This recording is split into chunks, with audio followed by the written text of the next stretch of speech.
죄는 봉급이 반드시 돌아오는데 그 죄의 봉급은 죽음이라. 그 죽음이라는 뜻은 그것으로 모든 것이 끝내고 몸 하나로 모든 것이 완전히 피어리 얻어 찍는다, 그런 뜻이기 됩니다. 그러나 그 말씀 뒤에 보면은 그러나 하나님의 은사는 선물이 있는데, 선물 받아 사는 사람이 있는데 그 선물은 뭡니까? 몸을 두 번째 받는다는 것입니다. 그것이 부활입니다. 은사는 그리스도 예수 우리 주 안에 있는 영생이니라. 영생, 몸을 두 번째 받는다, 그런 뜻이 되는 것입니다.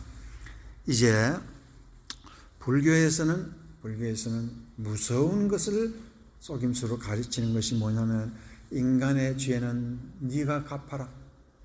인간의 죄는 네가 갚아라. 네가 네 죄 갚지 못하면 영원 불멸하는 그러한 윤회를 통해서 다시 태어나도 다시 네 죄값을 하고, 그 못하면 다시 태어나서도 네 죄값 갚아라. 이거 참 속임수지요. 어마어마한 속임수가 사탄 마귀가 이 불교 참 선하게 살려고 하는 사람들을 이렇게 속여서 인생을 처참하게 만들고 있습니다. 그것이 함정인 줄은 절대 모릅니다. 그것이 뭐냐면은 인생에는 몸 하나로 다 끝내려고 하는 것이 이 말이 안 된다, 그런 생각. 그래서 하나님께서는 몸을 두 번 줄 테니까 두 번째는 어떻게 살 거를 알아라 하는 것이 이 성경 말씀이었습니다. 마태복음 4장 4절, 예수께서 대답하여 이르시되 기록되었으되 사람이 떡으로만 살 것이 아니요 하나님의 입으로부터 나오는 모든 말씀으로 살 것이니라 하는데, 두 번째 목숨은 어떤 목숨? 떡으로 사는 목숨이 아니라 말씀으로 사는 목숨이더라, 그렇게 말하고 있습니다. 두 번째 목숨 살려고 하는 사람은요, 말씀이 생명이라는 것을 깊이 깨닫는 그런 사람이더라라고 말하고 있습니다. 그래서 요한복음 3장 4절 7절의 말씀, 그것을 다시 설명하는 말씀이 예수님께서 잘 말씀하고 있습니다. 요한복음 3장, 니고데모가 이르되 사람이 늙으면 어떻게 날 수 있사옵나이까. 예수님이 니고데모 보고 거듭나라 그랬죠. 거듭나면 엄마 뱃속에 들어가는 것이 거듭난 줄 알았어요. 그런데 예수님은 그 몸을 두 번 받는 그 길을 가르쳐 주고 있습니다. 두 번째 모태에 들어갔다가 날 수 있겠사옵나이까. 그러니까 니고데모는 인간 생각으로는 도저히 몸을 두 번 받는 것은 어렵습니다. 그렇게 얘기하니까 5절에 예수께서 대답하시되 진실로 네게 이르노니 사람이 물과 성령으로 나지 않으면 하나님의 나라에 들어갈 수 없느니라. 이 몸, 두 번째 받는 몸은 어디까지 가는 몸이냐? 천국도 함부로 갈 수 있더라, 이것입니다. 이 몸으로 가지고는, 이 몸은 우리가 이 우주 만물을 움직일 수 있고 빛보다 더 빨리도 갈 수 있고 또한 천사보다 더 힘이 센 그러한 몸, 죽지 않는 몸, 영생의 몸, 저 천국에 갈수록 참으로 떳떳하게 살 수 있는 그런 몸을 두 번째 받아야 된다는 것이 바로 이 부활이라는 것입니다. 이 부활을 어떻게 시작해서 받느냐? 이 땅에서 우리가 부활이 시작되는데 그것이 말씀으로 사는 자만이 몸을 두 번째 받는다라는 것을 말하고 있습니다. 그래서 이 니고데모를 통해서 우리에게 말하는 것은 두 번째 목숨은 말씀에 의하여, 말씀을 위하여, 말씀의 삶을 사는 목숨이 두 번 사는 삶이다, 그렇게 말을 하고 있습니다. 그래서 고린도전서 15장 말씀을 보면은요, 3절 4절, 내가 받은 것을 먼저 너에게 전하노니 이는 성경대로 그리스도께서 우리의 죄를 위하여 죽으시고 장사한 바 되었다가 성경대로 사흘 만에 다시 살아나사. 예수님이 다시 살아나는 것은 성경대로, 말씀대로. 그러니까 인간은 죽어도 말씀은 절대로 죽지 않고 그 말씀으로 인해서 예수님이 우리에게 두 번째 몸을 주시려고 예수님도 다시 살아났다, 그런 뜻입니다. 이로 인하여 예수님은 이제 살아나셔서 말씀으로 죽지 않는 몸을 우리에게 주시려고 이렇게 부활하신 것이다 라고 말하고 있습니다. 여기서 우리가 알아야 할 것은요, 사람이 자기의 죄의 값을 깨닫지 못하면 두 번 몸을 받지 못합니다. 가장 먼저 우리가 성경을 이해하고 성경 속에서 우리가 부활의 그 신비를 깨닫게 하기 위해서는 죄가 무엇인지를 먼저 깨닫고 죄의 싹을 갚아야 되는데, 그것은 예수가 난류에 이미 돌아가셨다는 거, 아주 간단하고 이거보다 더 간단한 거 없어요. 이것을 진짜 믿으면 성령이 진짜 임합니다. 그래서 예수님께서는 물과 성령으로 거듭나지 아니하면 네가 천국에 갈 수 없는, 천국 가는 몸을 못 받는다, 그런 뜻을 분명히 하고 계신다라고 이렇게 성경이 가르치고 있습니다.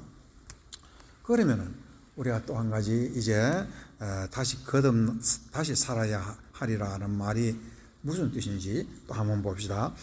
세 번째, 다시 살아나야 하리라는 말은 인간 완성을 두고 말을 합니다.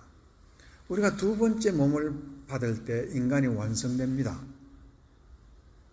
인간이 완성되는 것은 지식으로 완성되는 것 아니고, 이 세상 성공, 물질적 성공, 지식적인 성공, 남들에게 명예, 권세 받는 이것으로서 인간 완성이 절대로 되지 않습니다.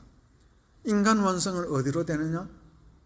부활, 몸을 두 번째 받는 것으로 인간 완성이 되는데, 그러면 그 인간 완성의 뜻이 무엇이냐 하는 것을 우리가 한번 봐야 되겠습니다. 고린도전서 15장 14절 15절 말씀에서 그리스도께서 만일 다시 살아나지 못하셨으면 우리가 전파하는 것도 헛것이요 또 너희 믿음도 헛것이며 그랬습니다.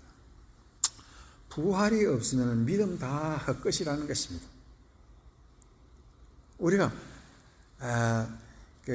고린도전서 13장 4장 말씀 보면 너희가 산을 움직이는 만한 믿음이 있을지라도 뭐가 없으면 헛것이라, 사랑이 없으면 헛것이라 그랬습니다. 그러면 그 사랑은 어디에서 오느냐? 예수님 그 부활의 몸에서 온다. 예수님이 이미 부활의 몸을 받았기 때문에 완성된 그 예수님 그 몸에서 우리에게 완성된 사랑이 무엇인지 깨닫게 해준다, 그런 뜻입니다. 부활의 의미를 모르면은 사랑의 의미를 알지도 못하고 행할 수도 없다. 그래서 이 고린도전서 13장 말씀은 참 놀라운 뜻을 거기에 포함하고 있습니다.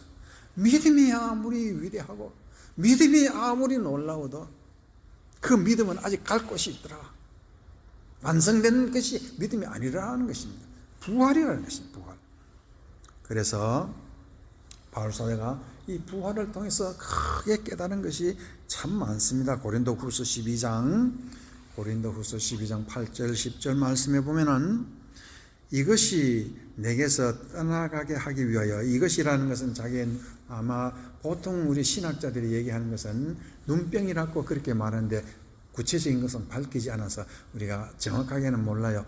그러나 이 병을 떠나가게 하기 위하여서 내가 3번 주께 간구하였더니 나에게 이르시기를 내 은혜가 네게 족하도다.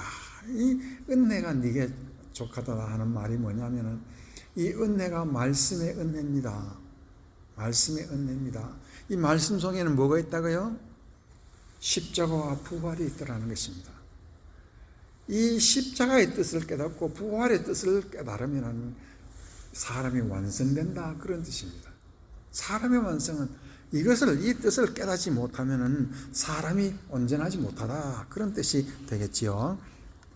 그래서 족하도다. 이는 내 능력이 약한 데서 온전하여짐이라. 참 놀라운 말씀이죠. 내가 약할 때 내가 완성이 되는 존재. 어이구, 약하면 약한 것이지 그게 완성이라는 말이 되냐. 그런데 여기에 신비한 말씀이 여기에 들어있습니다. 뭐냐면 내가 약할 때 누가 나한테 오신다는 뜻이지요?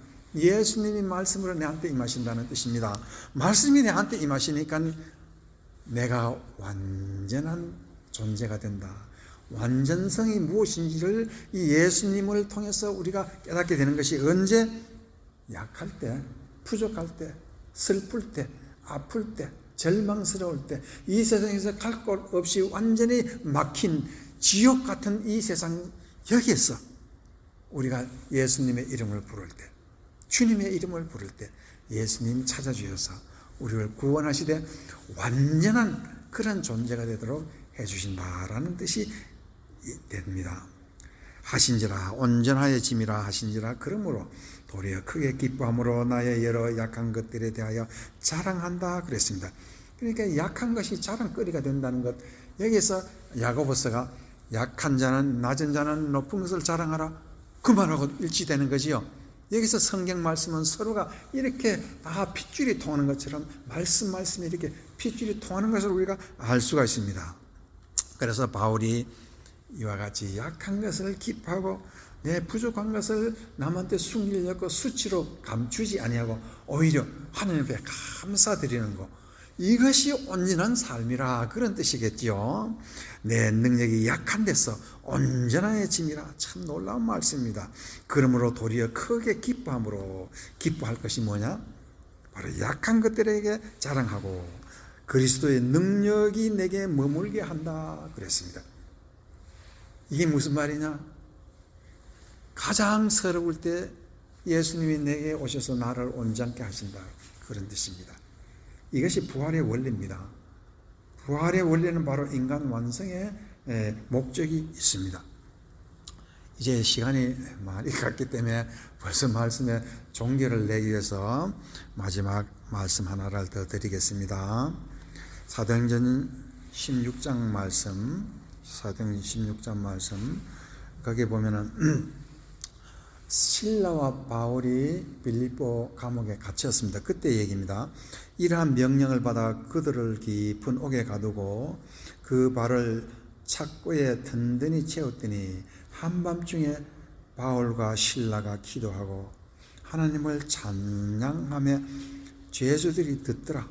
이에 갑자기 큰 지진이 나서 옥토가 움직이고 문이 다 열리며 모든 사람의 매인 것이 다 벗겨진지라.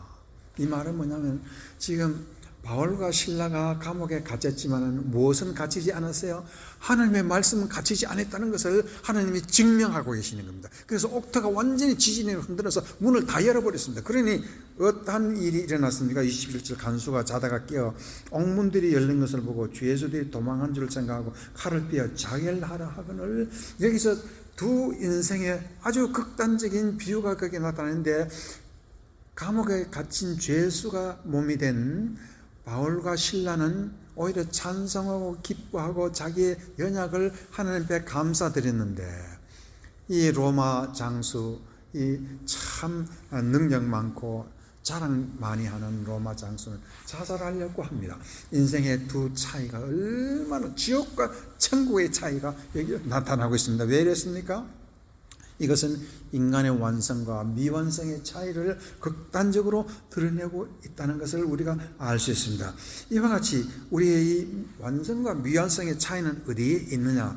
바로 부활을 깨달은 사람, 그 사람은 바로 하나님의 말씀이 내 속에 살아있다는 것을 체험하는 사람이라는 것을 말하고 있습니다. 그래서 말씀의 결론을 내립니다. 사도행전 20장 31, 32절에 그러므로 여러분이 일깨어 내가 3년이나 밤낮 쉬지 않고 눈물로 각 사람들을 훈계하던 것을 기억하라.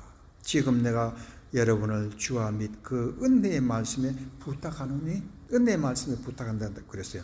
그 말씀이 여러분을 능히 든든히 세워서 거룩하게 하심을 입은 모든 자 가운데 기업이 있게 하시리라. 이 말씀을 바울사도가 에베소서 목회 3년 결론을 이 에베소서 장로님들을 다 바닷가, 밀레도 바닷가에 청해서 먼 거리인데, 거기서 마지막 이별의 설교를 할 때 그 설교의 결론이 뭐냐면은 내가 여러분을 주와 및 그의 은혜의 말씀에 부탁한다고 그랬습니다. 이 은혜의 말씀 속에는 뭐가 있냐?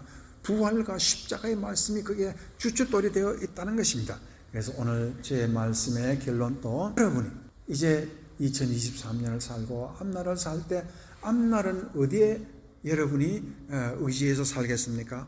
은혜의 말씀에 여러분의 인생을 다 의지할 때 하나님은 저 옥이 흔들려서 그 지진이 나서 말씀이 매이지 않게 복을 주시는 것처럼 여러분의 인생도 축복의 문이 활짝활짝 열리는 그런 삶을 살 줄 믿고 그런 복을 받기를 간절히 축원합니다.